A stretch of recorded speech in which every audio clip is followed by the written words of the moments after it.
Olá, vamos dar início ao nosso grupo de estudos.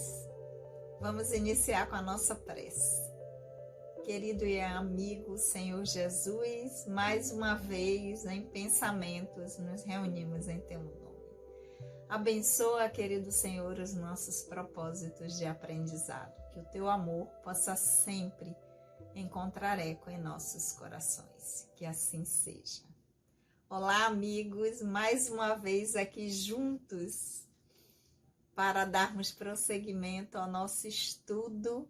Nós que somos o GEOB, o Grupo de Estudos das Obras Básicas da Escola Espírita Francisco Xavier. Lembrando que a nossa casa tem os trabalhos doutrinários acontecendo sempre às segundas-feiras, das 19h30 às 20h30. E nesse mês de agosto, iniciamos segunda-feira agora, no dia 7, a comemoração dos nossos 113 anos de existência. A nossa instituição, agosto de 1910. Então, esse mês inteiro, todas as doutrinárias do mês de agosto são sempre, já é uma prática que nós temos há alguns anos, todas são voltadas para a comemoração do aniversário da nossa casa. Então, sintam-se convidados, aqueles que estiverem por perto, venham comemorar com a gente. Vai ser um prazer encontrá-los lá na nossa casa. E aqui também, às quartas-feiras, nesse formato, mas também de forma presencial na nossa casa, nós temos o grupo de estudos das obras básicas, em que no momento nós estamos estudando o Livro dos Espíritos, estamos no capítulo 5, em que Kardec faz considerações sobre a pluralidade das existências, que foi o tema tratado no capítulo 4. Então, vamos dar prosseguimento ao nosso estudo. Aqueles que estão chegando aqui pela primeira vez, meu nome é Sandra Naira, sejam muito bem-vindos. Esse capítulo 5º do livro 2º, que é do Mundo Espírita ou dos Espíritos, não é em formato de perguntas e respostas, como Kardec sistematizou o Livro dos Espíritos, mas é o item, a pergunta número 222, em que ele vai fazer essas considerações, esses comentários, vai trazer de uma forma mais clara tudo aquilo que foi abordado no capítulo anterior. Então, quem está chegando aqui agora, vai lá nos vídeos anteriores aqui no canal, para poder chegar no ponto em que a gente está do estudo de hoje, que a gente vai começar a leitura, para que vocês possam acompanhar. Então, a gente vai dar prosseguimento. O parágrafo anterior finalizava quando Kardec diria que seria racional preferir uma teoria que nada esclarece a uma teoria nova que tudo explica a respeito da pluralidade das existências. Então, a gente vai seguir hoje com um novo parágrafo. Não sei se vai dar para a gente terminar hoje, porque esse capítulo é bem longo, então tem muitas coisas para as nossas reflexões. E lembrando para vocês que já acompanham aqui o estudo, que a leitura que eu faço aqui é da tradução de Sandra Kepler, com a introdução de Hermínio de Miranda, e vocês acompanham de casa com a tradução que vocês tiverem. Então, vamos lá? Vamos estudar. Continuando, Kardec vai dizer: no que diz respeito à sexta questão, dir-se-á sem dúvida que o Hotentote é de uma raça inferior. Perguntamos então se o Hotentote é ou não humano. Se é humano, por que Deus teria a ele e toda a sua raça deserdado dos privilégios concedidos à raça caucasiana? Se não é, por que torná-lo cristão? A doutrina espírita é mais ampla que tudo isso.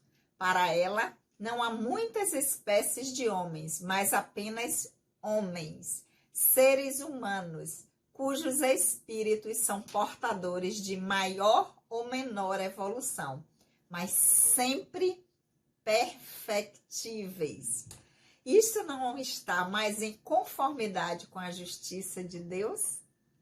Então, para a gente entender melhor, a gente tem que pegar todas as reflexões, as considerações que Kardec já fez anteriormente, né? Então, lembrando aqui que ele vai dizer, né, que em relação aos seres, as espécies de homens, não existem muitas espécies. Existem apenas a espécie humana, a espécie humana, seres humanos, espíritos encarnados e desencarnados quando estão na dimensão espiritual, que são portadores, ou seja, que estão em condições de evolução maior ou menor, mas isso de acordo a sua criação, o quanto foram criados,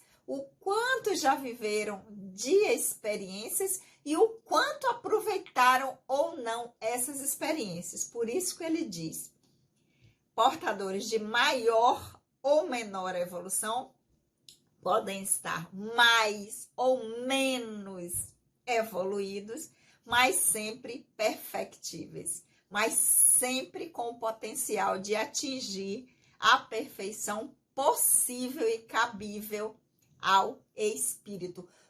Todos nós, independente dessa evolução estar além ou aquém, está superior ou não. E aí ele vai dizer, isso aí não é muito mais em conformidade com a justiça divina, com o Deus que é soberanamente bom e justo, do que dizer que uma determinada parcela de espíritos foram escolhidos, uns para ser anjos, outros para serem espíritos puros, outros para ser espíritos melhores e outros que não, que seriam aqueles espíritos que... Isso não seria justiça, né? Porque o que foi que aquele que foi escolhido para ser anjo ou espírito de luz fez ou é melhor do que aquele que foi escolhido para ser aquele que a gente classifica com o espírito mau, com o espírito trevoso, ou tantos nomes que nós costumamos dar. Então, não. A justiça, a equidade Deus criou todos perfectíveis, agora cada um conduz o seu caminho, o seu processo, no seu ritmo, no seu tempo. Isso sim é justiça, porque ele não está elegendo nenhum. Não tem os eleitos, os escolhidos. Todos nós somos eleitos e escolhidos do divino e do Criador, que nos criou por amor, quis que nós existíssemos. Essa é a única escolha. A escolha que todos nós pudéssemos existir e fôssemos perfectíveis. Temos a possibilidade de chegar lá. Agora, o tempo que a gente vai fazer isso, a estrada que nós vamos percorrer, ele deixou por nossa conta, a nossa escolha. Continuando, Kardec vai dizer: apreciamos a alma com relação ao seu passado e ao seu presente.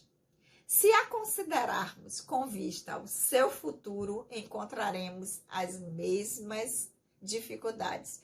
Ele disse, antes, né, quando nós fizemos aqui as considerações, nós apreciamos a alma com relação ao seu passado, que aconteceu antes, e em relação ao seu presente, o que está acontecendo agora.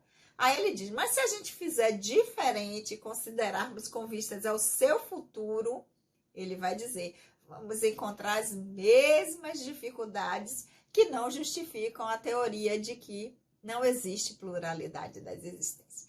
Continuando, Kardec vai dizer, primeiro, se a existência atual deve ser decisiva para o destino futuro, qual é, na vida por vindoura, a posição respectiva do selvagem e do homem civilizado? Estarão no mesmo nível ou distanciados no que diz respeito à felicidade eterna? Então, se a gente for pensar não apenas no passado e no presente, mas se a gente for pensar no futuro, vamos imaginar hoje aquele selvagem, aquela pessoa que não teve contato ainda, que não teve condições de ter um desenvolvimento intelectual, e aquele que teve todo esse acesso, que já pôde, onde é que vai estar? Eles vão estar no mesmo nível numa existência futura? Em relação à felicidade eterna, quanto o selvagem, aquele que não teve tantas experiências, e aquele que já tem um certo desenvolvimento, tanto intelecto quanto moral, em relação à felicidade eterna, qual será a distância de cada um deles?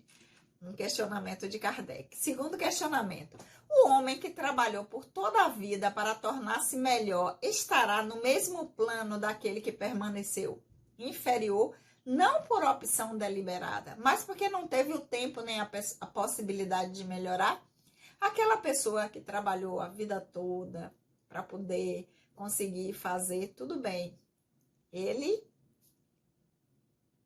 teve as condições favoráveis e se desenvolveu. Mas aquele que não teve, não porque não quis, não porque não se esforçou, mas porque não houve nem tempo, porque às vezes desencarnou antes por uma doença, por um acidente, por qualquer motivo, diversidade, não teve a possibilidade de melhorar, porque as condições em que foi inserida, apesar de todo esforço, não lhe possibilitou isso. E aí, como é que fica?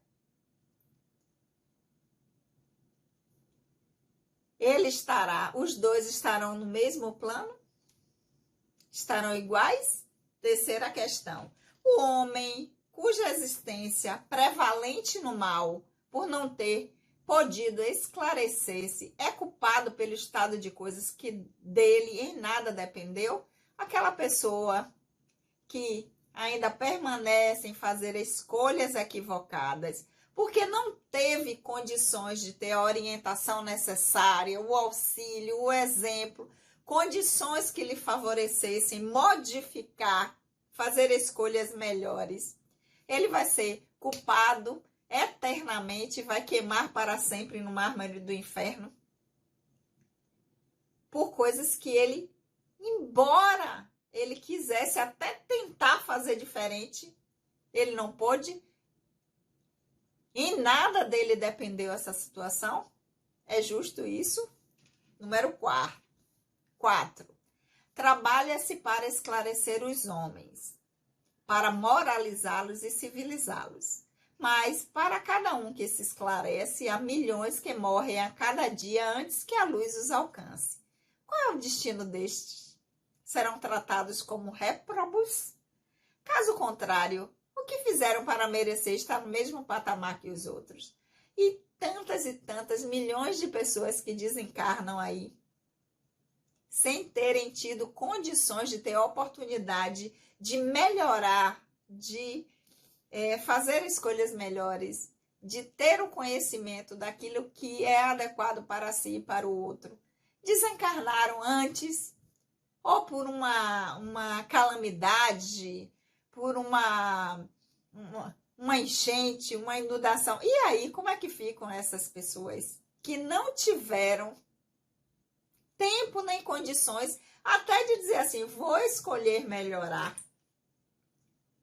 Eles vão para o mesmo lugar daquele que teve que ralar para chegar lá. Aí ele diz assim, tudo bem, se ele for para o mesmo lugar, eles também não fizeram ainda por merecer, por não ter tido tempo nem oportunidade para estar no mesmo patamar que os outros. Então, merecem também estar em igualdade com estes? São estes os questionamentos que Kardec vai trazendo. E o 5º, que sorte aguarda os que morreram na infância quando ainda não puderam fazer o bem nem o mal. E aí nasceu, desencarna horas depois, ou na tenra infância, com poucos anos de vida, não tiveram ainda nem tempo de escolher o caminho, de fazer o bem ou de fazer o mal. E aí? Qual vai ser a sorte dessas crianças, desses espíritos que morreram na infância? Se estiverem entre os eleitos, por que esse favor, sem nada terem feito para merecê-lo? Vai dizer assim, não, como é criança, vai todo mundo para a felicidade eterna. Sim. Então é melhor todo mundo morrer logo criança para ter a felicidade eterna, né? Porque, embora não tivesse tido tempo nesta experiência, pode dar-se tempo em outra para que eles mereçam alcançar esse lugar. E não ter apenas o direito, porque desencarnaram sem o tempo de ter a oportunidade para fazer essa modificação. E aí, finalizando esse item 5, Kardec vai dizer por qual privilégio foram elas subtraídas às tribulações da vida. Então, assim, para elas foi até um privilégio desencarnar a criança. Por quê? Pelo menos não permitiu que elas cometessem equívocos, que elas não fizessem o mal. Então, já tirou elas de pegar uma destinação terrível para toda a eternidade, porque elas foram impedidas de fazer isso. Torna-se um privilégio, porque aquele que não teve esta experiência de morrer na infância vai ficar por sua própria sorte ao fazer as suas escolhas com as experiências que a vida está trazendo, e aí sim, se escolher equivocadamente, vai ter essa destinação terrível. Então, continuando, Kardec vai dizer, haverá uma doutrina capaz de responder a essas questões? Admitam as existências consecutivas e tudo estará explicado conforme a justiça divina. Todos esses questionamentos que ele fez no decorrer desse capítulo, se a gente for olhar pelas doutrinas que consideram a unicidade da existência, que a alma é criada apenas quando no nascimento, que a gente é uma tábula rasa que não traz nenhum conhecimento anterior, não se encontrará respostas para essas questões. Agora ele vai dizer, vamos admitir as existências consecutivas, a pluralidade das existências, e tudo vai estar explicado e a gente vai entender perfeitamente que isso está conforme a justiça divina. Continuando, ele vai dizer, o que não podemos fazer em uma existência, faremos em outra. É assim que ninguém escapa à lei do progresso. Ninguém, gente. Não pensa naquela pessoa que você acha que é a pior possível, a mais que não tem jeito. Tem. Ninguém escapa à lei do progresso. Cada um será recompensado segundo o seu real mérito e ninguém será excluído da felicidade suprema a que pode aspirar. Quaisquer que sejam as razões que possam obstacular-lhe o caminho. Essas questões poderiam ser desdobradas ao infinito, porque os problemas psicológicos e morais que não encontram solução senão na pluralidade das existências são inumeráveis. Limitamo-nos apenas aos mais comuns. Então, ele está dizendo, os exemplos que ele trouxe aqui, vários exemplos, para exemplificar o quanto é lógico e racional a teoria, a explicação da pluralidade das existências. Ele disse que isso são apenas alguns, mas que a gente poderia trazer aqui exemplos que se desdobrariam ao infinito, questões, porque as questões internas, psicológicas, afetivas e emocionais são inúmeras, mas se a gente levar à luz da pluralidade das existências, aí sim nós encontraremos soluções. Se for na unicidade, em apenas uma única vida, que a vida começa no nascimento do corpo, aí realmente não se encontrará solução. Limitamo-nos apenas aos mais comuns. Então ele disse assim, ele trouxe aqueles que a gente conhece mais, mas são inúmeros, infinitas questões que a gente pode trazer à luz da pluralidade das existências. Continuando, Kardec vai dizer, seja como for, talvez se diga que a doutrina da reencarnação não é admitida pela Igreja. Isso seria, portanto, a subversão da religião. Nosso objetivo não é tratar desta questão nesse momento. Então, Kardec está dizendo, nós não estamos tratando aqui de questão religiosa, da questão da religião. Basta nos demonstrar neste capítulo que a doutrina é eminentemente moral e racional. Então ele diz, a gente não está falando de religião, a gente não está falando de dogma, a gente está falando que a ideia da pluralidade das existências é uma doutrina que se mostra eminentemente moral e racional.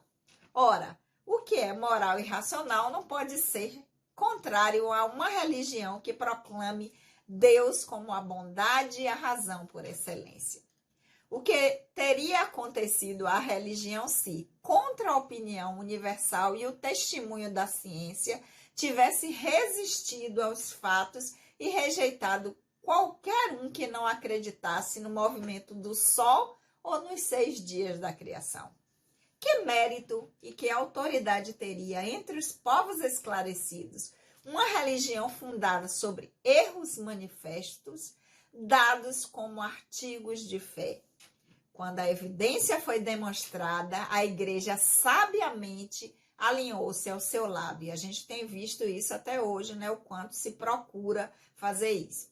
Se está provado que existem coisas que seriam impossíveis sem a reencarnação, se certos pontos do dogma podem ser explicados tão somente por esse meio, seria necessário admiti-la e reconhecer que o antagonismo dessa doutrina e dos dogmas, é apenas aparente. Mais tarde mostraremos que a religião esteja talvez menos afastada desta doutrina do que se pensa, e que ela não sofreria mais ao admiti-la do que com a descoberta do movimento da Terra e dos períodos geológicos que, num primeiro momento, pareciam opor um desmentido aos textos sagrados. O princípio da reencarnação ressalta, aliás, em várias passagens das Escrituras, encontrando-se notadamente formuladas de forma explícita no Evangelho. E aí ele traz um trecho do Evangelho, no caso aqui ele traz o trecho do Evangelho de Mateus, do capítulo 17, do versículo 9 ao versículo 13. Então vamos lá. Descendo eles da montanha, após a transfiguração, Jesus ordenou-lhes: não digais às pessoas o que vistes, até que o Filho do Homem ressuscite dentre os mortos. Seus discípulos então perguntaram-lhe: por que razão os escribas dizem que é necessário que Elias venha primeiro? E Jesus, respondendo, lhes disse: eis que Elias deve vir primeiro e restabelecer todas as coisas. Mas eu lhes declaro que Elias já veio e não o reconheceram. Antes o fizeram sofrer tudo quanto quiseram. É assim também que farão morrer o Filho do Homem. Então, seus discípulos compreenderam que era de João Batista que ele lhes havia falado. Então, quando os discípulos perguntam, os apóstolos perguntam ao mestre, né? Por que razão os escribas, os doutores da lei, diziam que é necessário que Elias vinha primeiro? Porque está lá nas Escrituras que Elias voltaria e depois viria o Messias. E Jesus disse: não é o que está escrito? Eis que Elias deve vir primeiro e restabelecer todas as coisas. Só que Elias já veio, vocês pintaram e bordaram com ele e nem se deram conta de que ele já tinha voltado. Então, já que Elias já veio, e vocês fizeram o que fizeram. O Messias já chegou e vocês também farão morrer o Filho do Homem, que era o que ele se denominava, o Filho do Homem, porque ele nasceu da Mãe Maria de Nazaré. E aí, se nesta passagem João Batista era Elias, houve então a reencarnação do espírito ou da alma de Elias no corpo de João Batista. Está aí na Escritura, no Velho Testamento, a reencarnação. Seja qual for a opinião que se tenha sobre a reencarnação, quer acreditem ou não, ninguém dela está isento, apesar de toda a crença em contrário. Então não adianta dizer que acredita ou não. Todos estão sujeitos, porque é uma lei. O ponto essencial é que o ensinamento dos espíritos é eminentemente cristão. Ele se apoia na imortalidade da alma, nas penas e recompensas futuras, na justiça de Deus, no livre-arbítrio do homem, na moral do Cristo e, portanto, não é antirreligioso. Raciocinamos, como dissemos, fazendo abstração a todo ensinamento espírita que para certas pessoas não tem autoridade.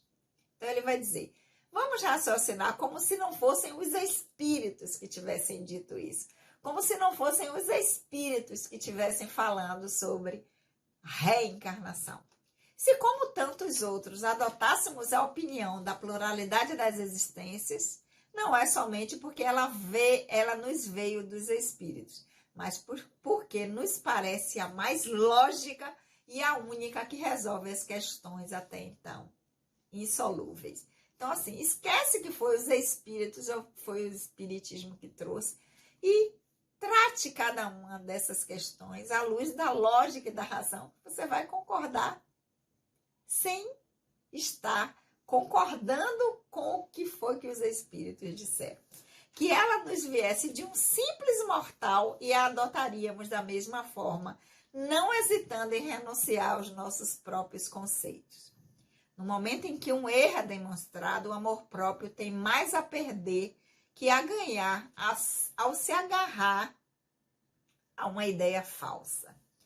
Do mesmo modo, a teríamos repelido, embora viesse dos espíritos, se nos parecesse contrária à razão, como repelimos tantas outras. Então, Kardec disse, se fosse dito pelos espíritos algo que contrariasse a razão, ela seria repelida como qualquer outra. Não é porque veio dos espíritos, porque foi trazida pelos espíritos que seria aceita. Porque sabemos, por experiência, que não se deve aceitar cegamente tudo que vem dos espíritos, como o que vem da parte dos homens. Seu primeiro título aos nossos olhos é, antes de tudo, o de ser lógico, mas há outro que é de ser confirmada pelos fatos.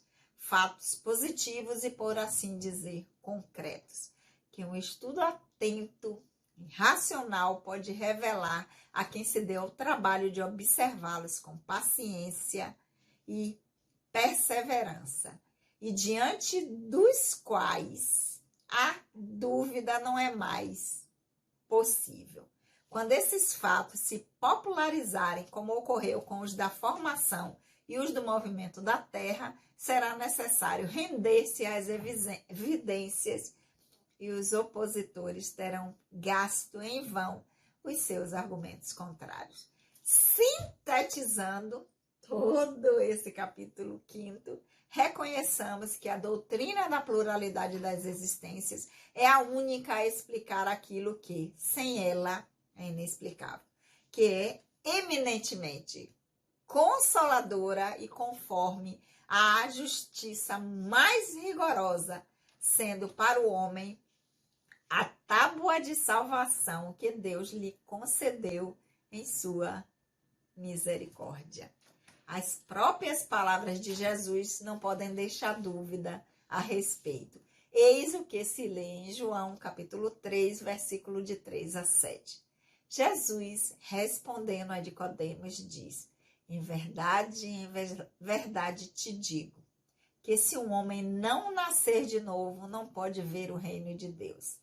Disse-lhe Nicodemos: como um homem pode nascer quando está velho? Pode ele entrar no ventre da sua mãe e nascer uma segunda vez? Respondeu-lhe Jesus: em verdade te digo, que se um homem não nascer da água e do Espírito, não pode entrar no reino de Deus. O que é nascido da carne é carne, e o que é nascido do Espírito é Espírito. Não te maravilhes de eu te haver dito: necessário vos é nascer de novo. Vê no artigo Ressurreição da Carne, número 1010. E aqui, Kardec, fecha de forma brilhante essas considerações sobre a pluralidade das existências, como ele diz, sintetizando que a doutrina da pluralidade das existências é um ato de misericórdia do divino, do Criador, para conosco, para que aquilo que nós precisamos melhorar, aquilo que nós não demos conta em uma determinada existência, em sua infinita misericórdia e amor por nós, ele nos dá outra oportunidade, outra e mais outra e mais outra, quantas forem necessárias no processo de crescimento e de desenvolvimento de nós que somos espíritos imortais. Isso é prova de misericórdia, isso é prova de amor infinito, de bondade infinita que o divino tem por nós, suas criaturas. Ok, meus amores, chegamos ao final do capítulo 5º do livro 2º do Mundo Espírita ou dos Espíritos, do Livro dos Espíritos. Muita coisa para a gente refletir durante essa semana, para que nós possamos utilizar na nossa experiência atual, com esse personagem atual, que é que isso eu posso utilizar agora, para que isso já faça diferença no meu processo, no meu desenvolvimento enquanto espírito. E na semana que vem, quarta-feira, às 19 horas, nós iniciamos o nosso capítulo 6º, Vida Espírita, e eu estou esperando vocês por aqui e de forma presencial na nossa casa, a Escola Espírita Francisco Xavier. Então, vamos orar? Querido amigo, amado Senhor Jesus, nós te agradecemos por esses momentos de reflexão. Que o teu amor, querido Senhor, possa sempre encontrar eco em nossos corações. Um beijo no coração de todos e até a semana que vem.